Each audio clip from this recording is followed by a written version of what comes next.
lovely Tuesday night here in the state of Minnesota. That's right. What is it? Why is it lovely? It's because it's not sub-zero. Right, Bill? It's true. It's not sub-zero. Although Close enough. It's cold and wet and windy and feeling that way. But tonight, we're going to warm up our TV, computer monitors. No, probably cell phones, maybe iPads. Yeah. Something. As we talk a little bit about interactive with my good friend, Bill Lage. Good evening, Bill. John, thank you so much. I appreciate you saying that you have a lovely show because of me. I mean, I agree. It's lovely. Exactly. So thank you. Thank you very much. Yes. You've been so well known for your beauty and elegance and over the years. It's my superpower. It is. And we're going to, bask in that tonight. But tonight's show is brought to you by DJ Event Planner. DJEventPlanner.com is one of our big sponsors for DJNTV.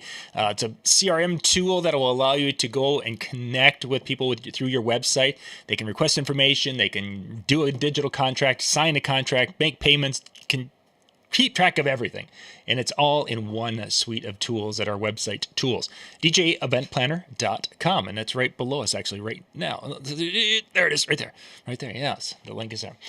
Okay, so Bill, for those of you who have never met you, let's give them kind of the little elevator speech of who you are, where you work today, what type of events you do, and then we're going to kind of go and talk about the old days. But, where's Bill Lage today in the industry? Well, right now in the industry, I've been DJing for 30 years. Yeah, see, now you're going backwards. I want to talk about Bill Lage today. You want to go backwards? Well, I don't want to talk. The history is the part we're going to. It's like an onion. We're going to peel the onion, and right now we're looking at the outside of it, and then we're going to go peel, and then we're going to, and then okay, that analogy just isn't working for me, but.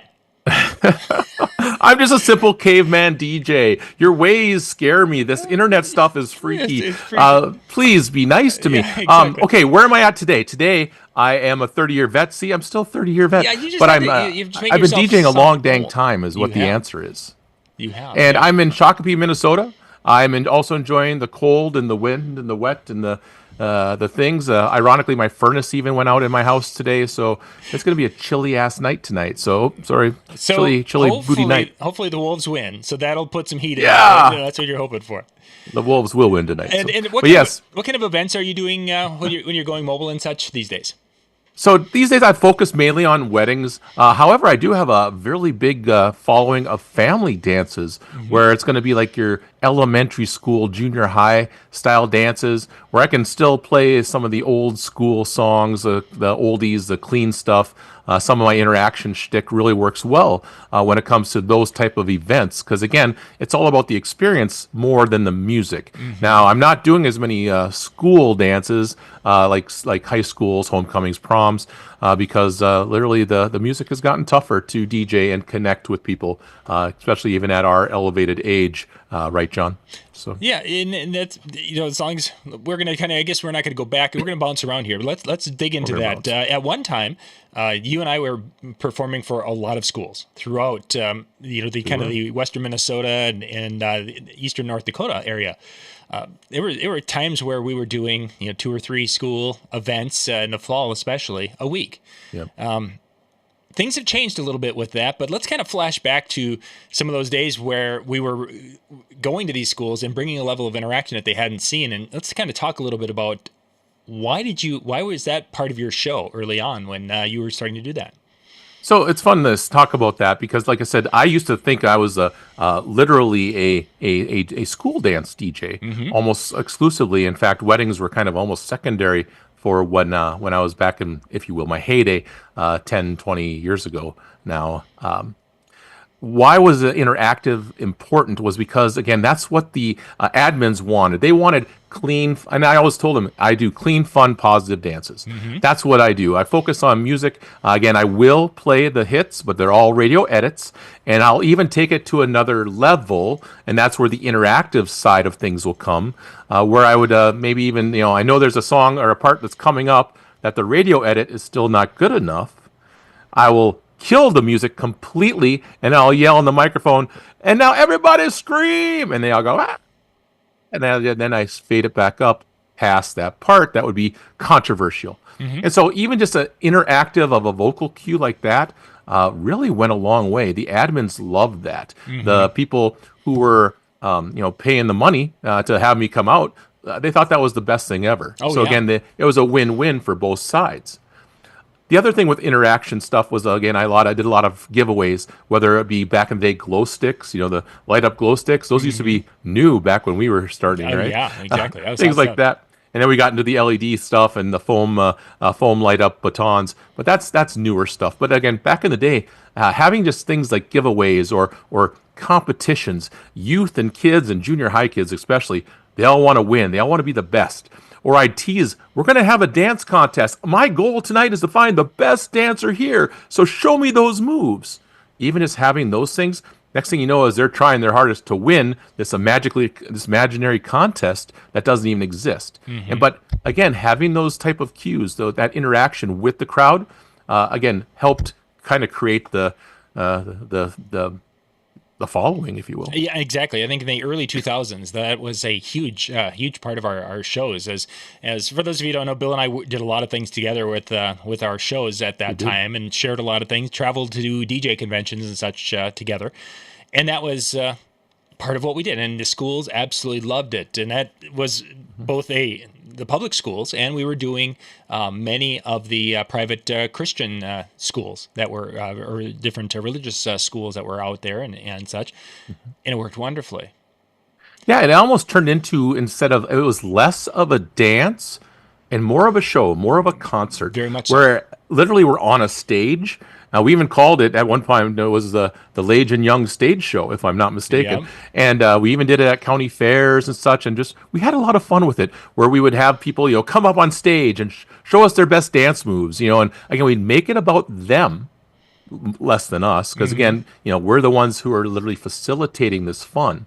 Or we'll get them in a big circle and we'll run out in the middle of the circle, and then we'll have people come out and dance and show us their best dance moves and kick them out of the circle, and just play and have fun. I think it goes back to even some of the things I learned at some of the DJ conventions that we attended was, play. Play is an important piece to it, where, we want to have fun because, again, we want to keep doing this for years. But we want to make sure that they're having fun. Their experience is what matters at the end of the day. And we're going to jump back into it, but let's kind of move forward a little bit. And it seems to me that about 5 years ago, between probably 5 and 10 years ago, the interest in that started to dwindle.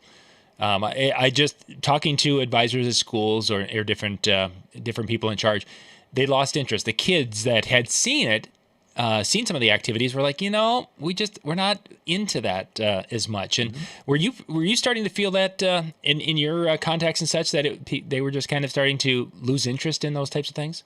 There's been some shows where I feel almost set up to fail. I come to them and I say, I'm going to try this. This has worked every show I do. And literally, they'll just literally sit down on the middle of the dance floor. So again, it's all about expectation. If they come in thinking they're going to see a show and be a part of a show, then they're usually going to play along. But if they're thinking it's just a dance, and then if I say, I need a volunteer, and they're going, screw you, old man, I'm not going to come up and be your little monkey dancing, that's when it's going to fail, when it's like, again, like you were saying, there was a shift. There really has been a shift where, kids kind of got a little bit more bolder. They got, we're in control of our lives and we don't have to listen to you. Almost like kind of giving us the middle finger to a point. But sometimes actually they would do that. Yeah. But having that ability to where they really just said, we don't want to do that. We want to do our own thing. We just want to listen to music. In fact, I saw this kind of really take place with the creation of headphones or earbuds and such, because people will come to the dances. They don't care what we're playing. They want to listen to what they want to listen to. So it's that whole idea of choice. Yeah, and that I've actually seen a couple of times where kids were wearing their AirPods at the dance. And it's like, okay, are they doing noise canceling? But that even with music doesn't work that well. It's like, what a head scratcher. There, it's more of a social event. They're there because of their friends. They're there to interact with their friends, and they're there to, make a scene, show up, and be there. They're not necessarily there to partake and to dance and to do what we have on our agendas. and that was such a huge part of that show. And I think, for a period of time, it was what drove many referrals. We're at this school, we're doing this one, and then somebody from another neighboring school saw that and was like, whoa, that's completely different, or that's so cool. We want to have that. And the early on when the Idol thing first came on, we started doing the Idol, and what was the guy's name? Cooper. It was the Coop from. I remember Cooper. Yeah. Oh my goodness. Yep. Remember, he was one of our first ones who participated in an Idol contest for us, and oh my gosh, he was good. He was good, but he was good. He was singer wise, he was good, but he knew how to work a crowd, or he learned how to work a crowd really, really quickly. And that was very, very well. fun. If I remember, the reason why I remember it is because the crowd was literally chanting his name. Oh my gosh, Cooper, and I go, oh my gosh, this is crazy. And we had so much fun with it. And then after the contest, we kept going back to it because again, it's that whole callback. If something works, run with it. Yeah, and they ate that up. That was a lot of fun. A lot of fun. Oh, it was a good time. I had forgotten about that. Thanks for reminding me about that. That was a time. But yeah, that's been one of the disappointing things is that as the dances have progressed. You mentioned when we were off air there that junior high dances. That was an area in which I wasn't doing as much of the getting the kids on the stage because generally in 7th and 8th grade they're feeling a little bit weird. But there were still things that the follow me type of dances and things like that. So we'll get back to junior high. Talk a little bit about, because you've done a lot of Follow Me and you've designed a lot of Follow Me. Kind of talk a little bit about what that is for someone who's never heard of a Follow Me type dance. So you think of it as, you have your cha-cha slides, your Cupid shuffles, your hokey pokeys, things like that. Very simple instructional type of songs. I learned a long time ago from a great friend of mine. I consider him a great friend. He probably barely knows me. But Todd Mitchum, a guy in the industry who has been around for quite a while, he kind of had this saying said, watch me, do what I do. And I took that to heart. And I've learned a lot of dances over my years from watching other DJs. And again, I've taken them and I've changed them, made them my own. In fact, fun fact, I took a dance from you, John. I took a dance called the Taebo dance, which is Taebo moves, like you're doing the punches, the Taebo punches from Billy Banks back in the day. I turned that into something called the Catholic dance of all things. Now, here's where it gets fun. I'm going to tell this whole story because I think this is an important story and an important part about why I'm an interactive DJ. I would do that. I did this youth rally. And I said, I'm going to do this thing called the Taebo dance. And I did the dance, and they loved it. The kids were like going, that's the best thing ever, because it's yet another line dance that they can go and they can do for their things. And I thought nothing of it, and I left. I came back the next year, and someone met me and greeted me and said, hey, it's DJ Bill. It's that guy who does the Catholic dance. And I was like, what? What are you talking about? They said, this one. And they showed me the Taebo dance.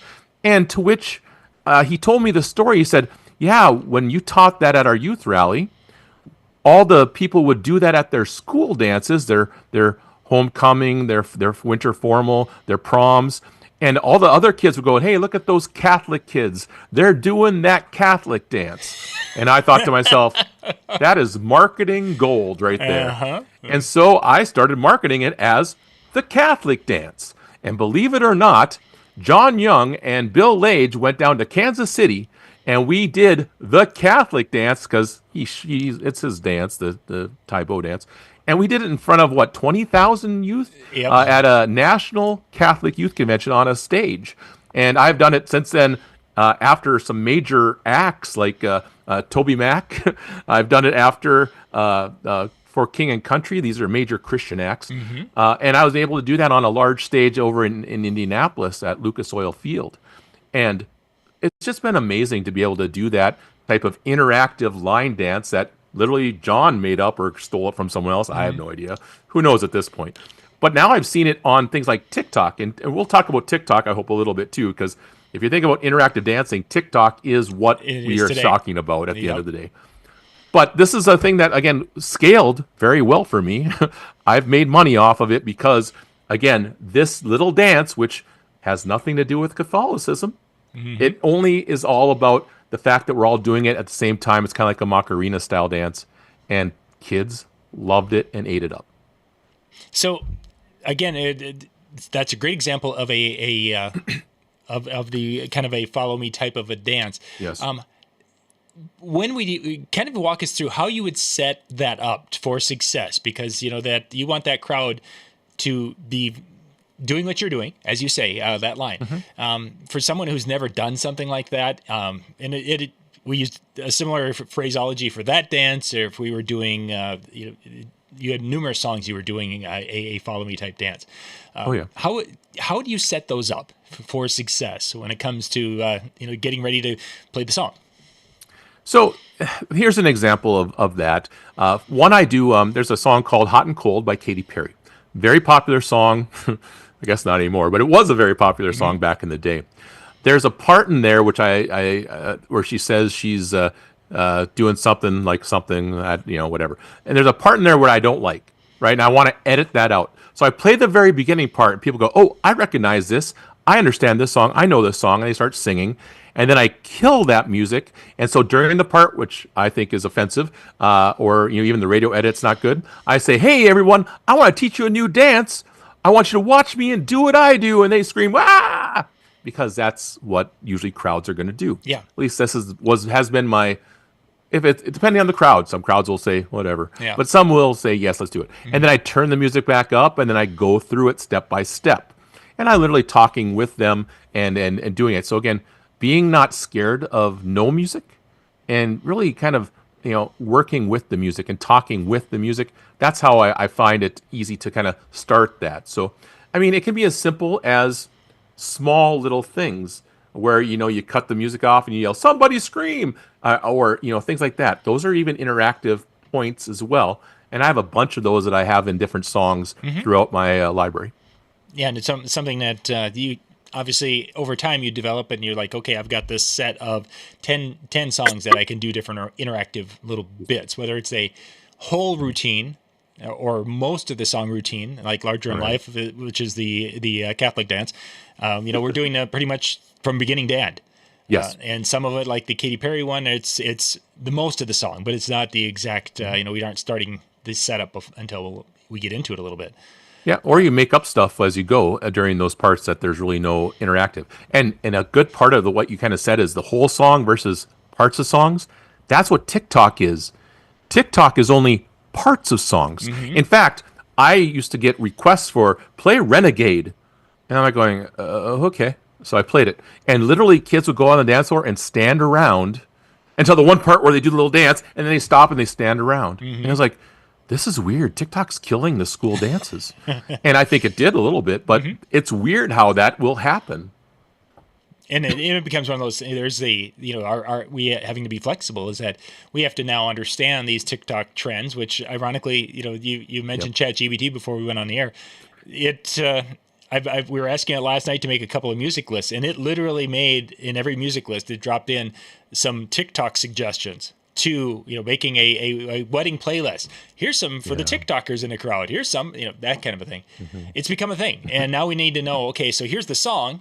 Now how do we play it? It's not putting the needle on the record and playing it from beginning to end. We're not doing that anymore. It's knowing where that hook is that is needed for that moment, and off we go. And that's where you can either fade in or fade out. Also with the TikTok, some of the songs need to be the sped up version because that's what's popular and that's what's trending.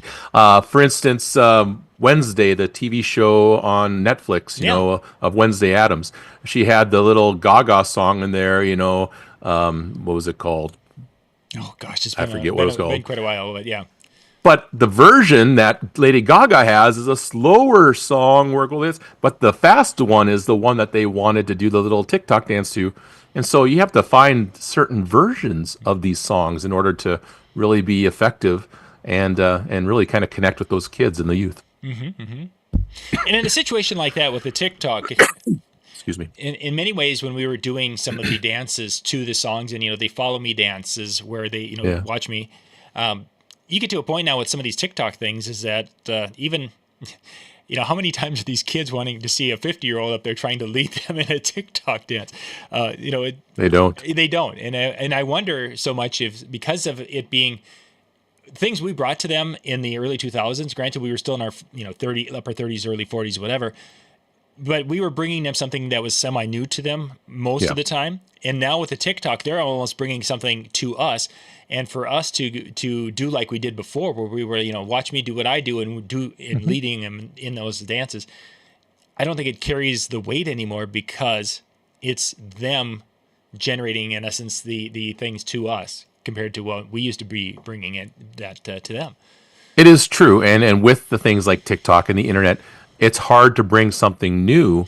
In fact, a lot of things that we're bringing now are things, I've seen it online or I've seen it on the internet because that's where we've learned it that way too. So yeah, exactly. And we've lost that in some extent, the excitement of, whoa, what kind of a new thing are they going to do? Well, last night the kids probably saw 45 different new dance moves that 30 of them we've never seen before ourselves. So yeah, it's true. I mean, in fact, you sent me a TikTok of three guys who are doing some dance moves to pull out at the next wedding dance. Yeah, and I'm like going, oh my gosh, those are so silly. And I'm going, we could have made those up back in the day too, because that's literally what we used to do. That was kind of the fun part about it. Exactly. It was looking at that and it's like, oh yeah, that. And those are the kind of things that at that particular time when we were bringing in these weird moves to be the filler between during a chorus or a bridge or whatever, it was people would just eat that up because it's like, oh, this is something that we haven't seen before, and then the internet. 100%. And John, I have to admit, I think every time I've danced, people have referred to it as weird moves. So there's that. Exactly. Yeah, we're not the most gifted. That's not the point. The interaction doesn't mean you have to dance. Exactly. Interaction means you have to connect with the crowd. If I was going to take one real advice of how to be an interactive DJ, it's connecting. In fact, I was telling you this before we started. I said, I have gotten compliments. Bill, you're the best DJ I've ever seen, and I haven't even played the first song at a wedding dance. And so even bringing these things to wedding dances and doing them during the reception time, I have a game called The List, which is wildly popular, and it incorporates a lot of these things what we're saying is like little dances, little things.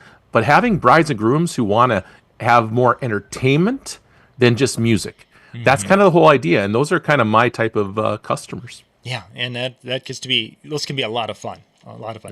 But then, as you mentioned, there's times where they'll sit in the middle of the floor and look at us and say, dance for me, monkey, type of thing. Yeah. Oh, I have a few of those stories. I like I said, I remember once I went to a church dance. Okay, church dance. I want to make sure you guys know this. It's a church dance, and I had kids sitting on the floor chanting Justin Timberlake. Because that's the music they wanted. I was going in there with my shtick, with my, hey, let's do the Catholic dance. Let's do this little interactive dance. And literally a mom came up to me and said, I understand that you do these things normally for your shows, but this is just a normal dance for these kids. And I was like, oh my gosh, what happened here? Yeah. How did I get my wires crossed? And I had to basically run with it. And I had to change approaches very quickly. So Justin Timberlake was played. Yeah. But that really kind of feeds into, where we have gone here in the last number of years when it comes to that's become more of the norm as opposed to the exception. Yeah. And that's just the way it is. Everything evolves. The mob mentality. Yeah, everything evolves and changes and such. So when did you get the bug to be that more of an interactive entertainer? Take me back. Way back. So, when did that kind of bite you? Okay, so I started my life as an entertainer in '92, but that wasn't DJing. That was with a band. I wanted to be a DC Talk cover band. I loved DC Talk back in the day. I still love DC Talk. I wish they'd get back together. But big fan of Toby and Michael and Kevin, all those guys. But at the end of the day, I wanted to be, that's what I wanted to do. I wanted to be an entertainer that way. And then 2 years into that, we even made an album and such, and it was kind of fun. But we had all this gear and I had 4 other roommates. We had 5 people living in a 3-bedroom house, apartment actually, and we said, "Hey, let's use all this gear and start DJing." And so we started DJing, and over the years, some of the DJs, all of us in that, they left, they got married, they decided, I'm bored with this. I loved it. I said, this is my channel for creativity. So I started DJing. I started DJing weddings and learning through weddings and learning what to play and what not to play. That was, quite a few years before the internet and all this. And then, I think the interactive things started when I started doing youth rallies. A lot of youth rallies would have a dance.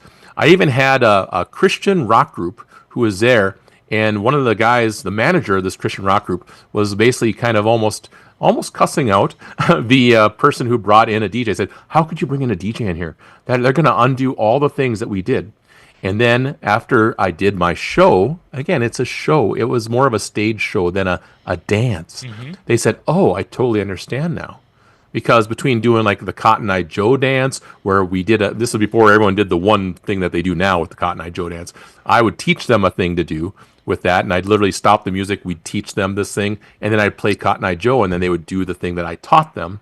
And that was, things I would do on a large scale. We're talking anywhere from 150 to 600 kids to do these things, and that was just epic when we would do those things.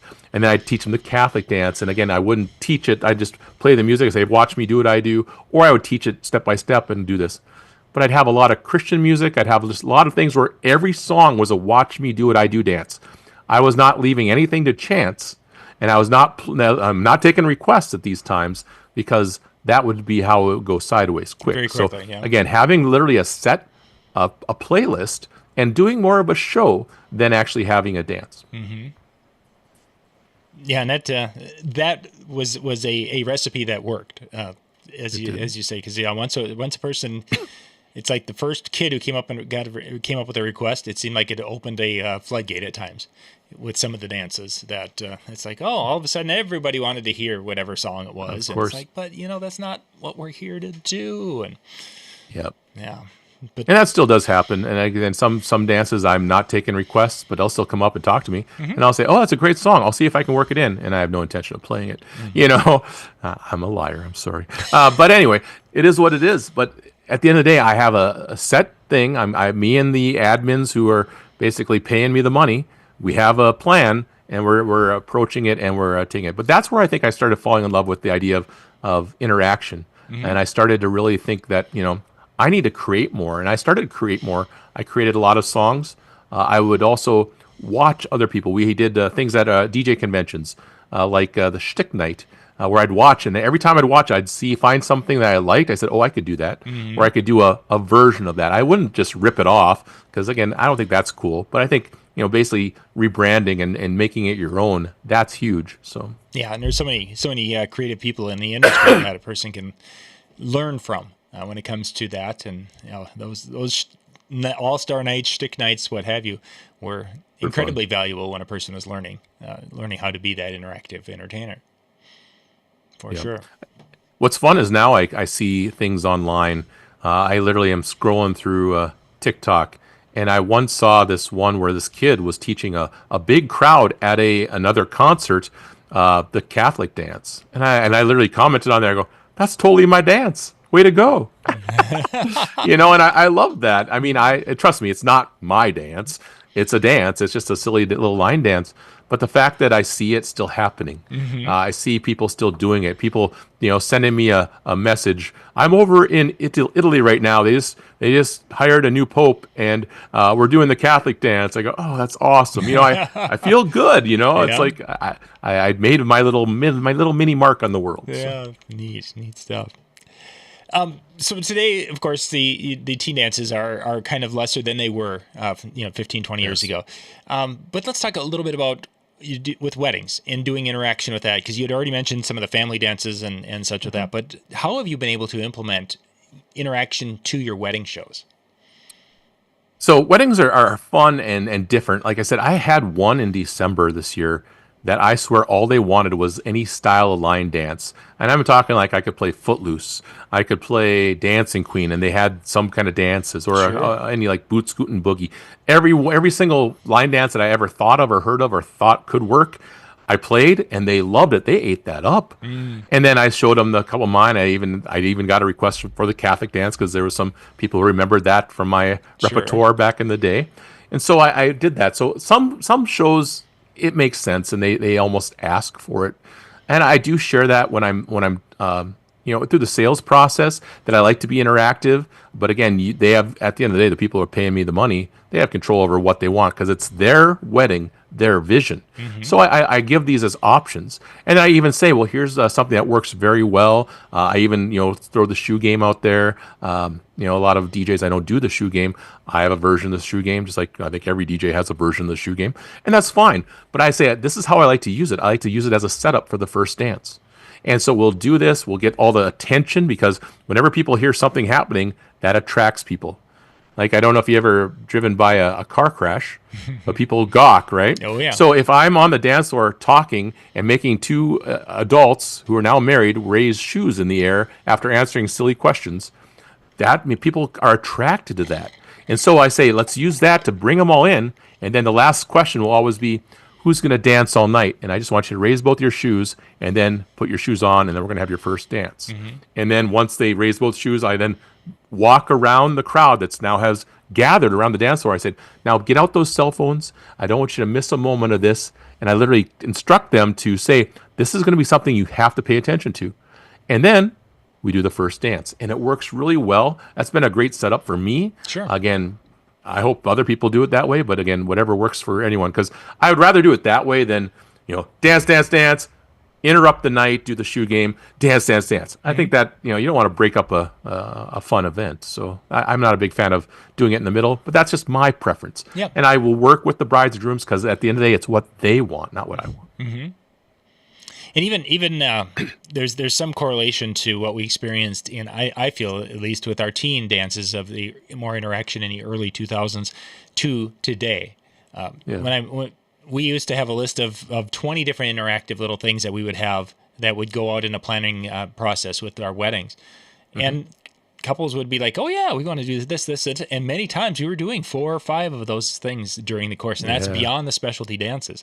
Oh yeah. And now today, we have talked, we talked the shoe game or Survivor game or the world's oldest, most dangerous band, or any of the others that that may fit.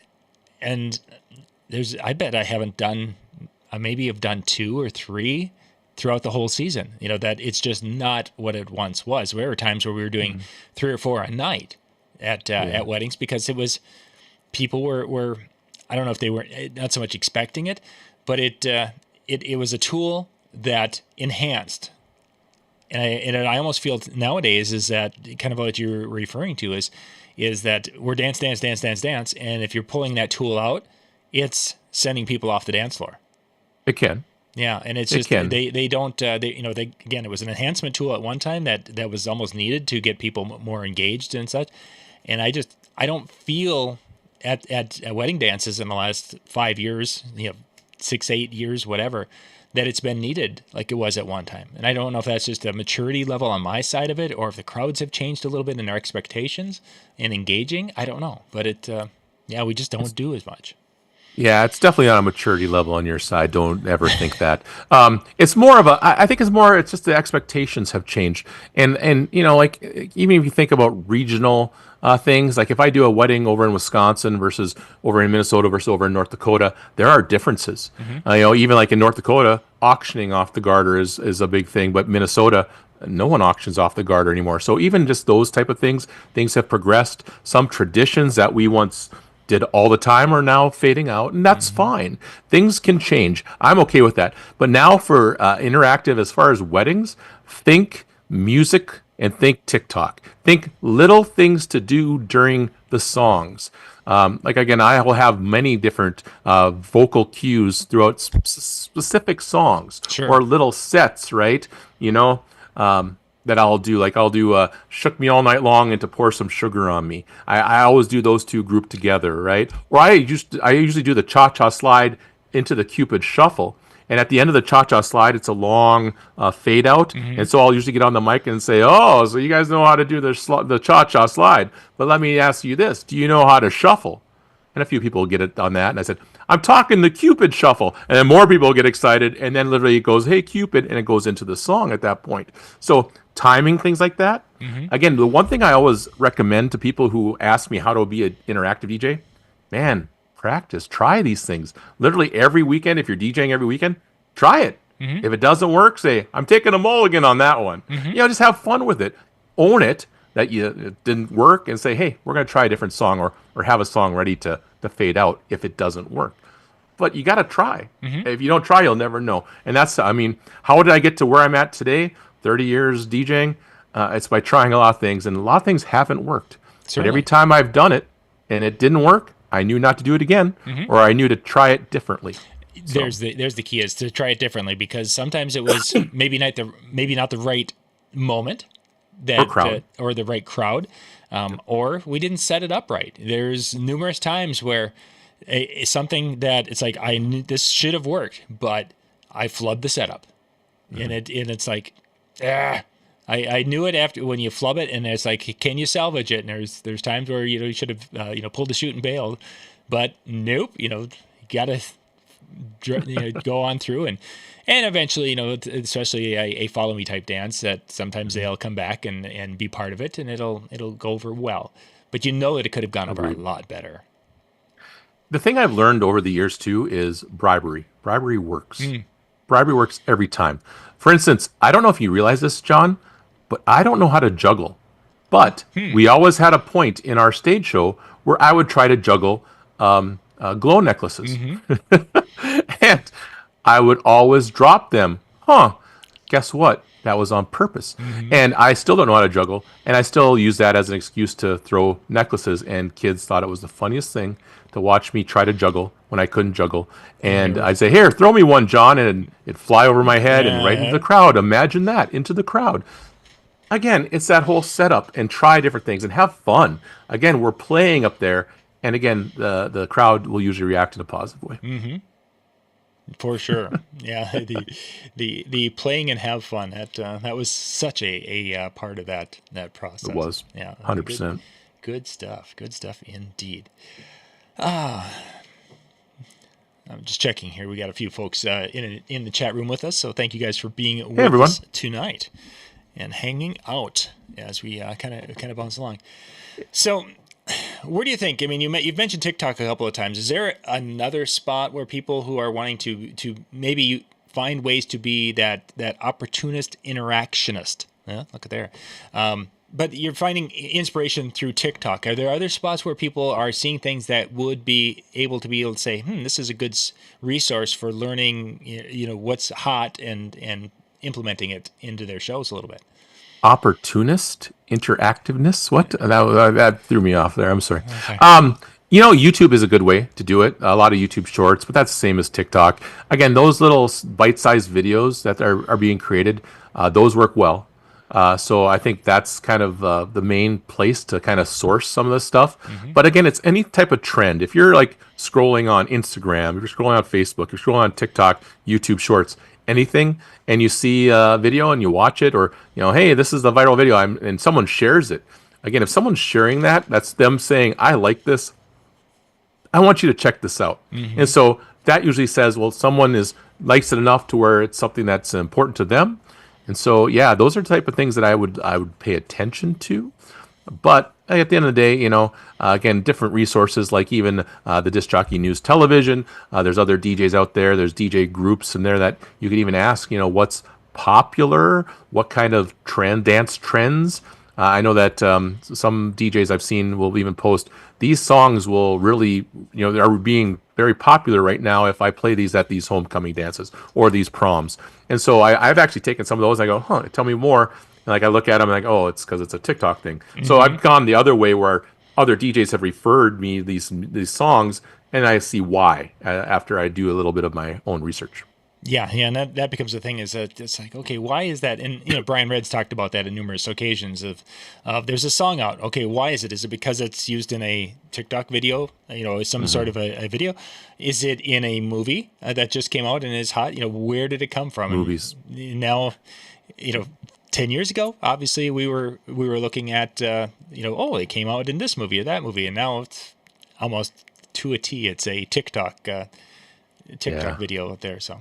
I actually do that in my shows. One of my interactive things that I do, and I do this most shows, even weddings, especially if there's kids at the wedding, I will say, and what movie is this song from? And I will play like Shrek's All-Star, right? And so some of the older kids or even the moms and dads will go, I know that one. That's good.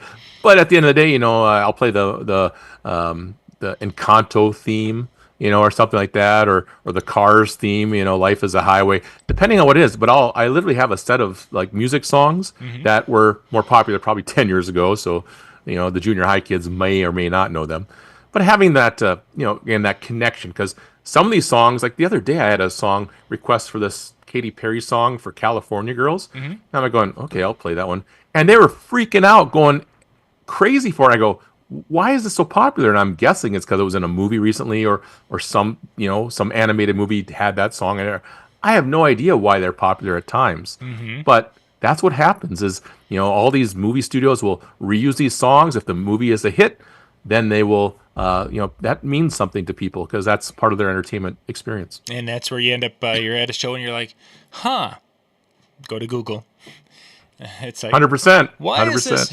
Why is this song? Oh, yeah. And we were even talking about ChatGPT as an option, too. Now, you can even have ChatGPT give you playlists. Suggest some songs that would be very popular amongst high school students.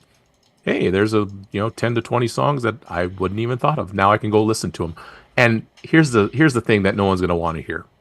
But if you really want to be an interactive DJ, do your homework. Work at it. Prepare. Listen to the music. Know what you're playing. I've preached that since I did a seminar out in Chicago 10, 15 years ago. Basically, know the music. Don't just play it because you said, oh, they requested this Travis Scott song. What could be wrong with that? No, don't do that. Know what it's saying. Know what the words are. Know what the meaning is. And, do your homework. That's my soapbox. I'm off of it now. And for those of you wondering, it is become very popular here in 2025 because of TikTok. It's being used in a TikTok video. The California Girls, that is. Exactly. And that's, the way the world is today. It is. And it's, again, those trends. There's even there's certain things that will even show you the trends on things like TikTok. And those kind of resources are very good. You can even ask ChatGPT that. What are the current top 20 trends on TikTok? And then you'll know. And then just connect the dots with the music. Yeah, do a little recourse back and forth. And, you get to figure it out. 100%. Good stuff, Bill. Yeah. So up next, Tuesday Night with Ben Stowe is going to be on hiatus here for a few weeks as Ben's traveling. We'll be back in June, which isn't that far away anymore. We're not that goodness, that's 2 weeks away. So you guys can go out to djntv.com/chill. That's our DJNTV chill room, and a lot of the things, that discussion with other DJs and sharing ideas and asking questions and sharing where the song came from. That's where they discuss things like that a lot, especially on Tuesday nights when they do the Tuesday night music show. So you can head out there and have a little fun and chat with DJs on Mondays and Tuesday nights at 10 o'clock Eastern is when they do their main shows and chat with that. So, Bill, once again, thanks for coming on. It was great to kind of catch up and talk a little bit about the old days.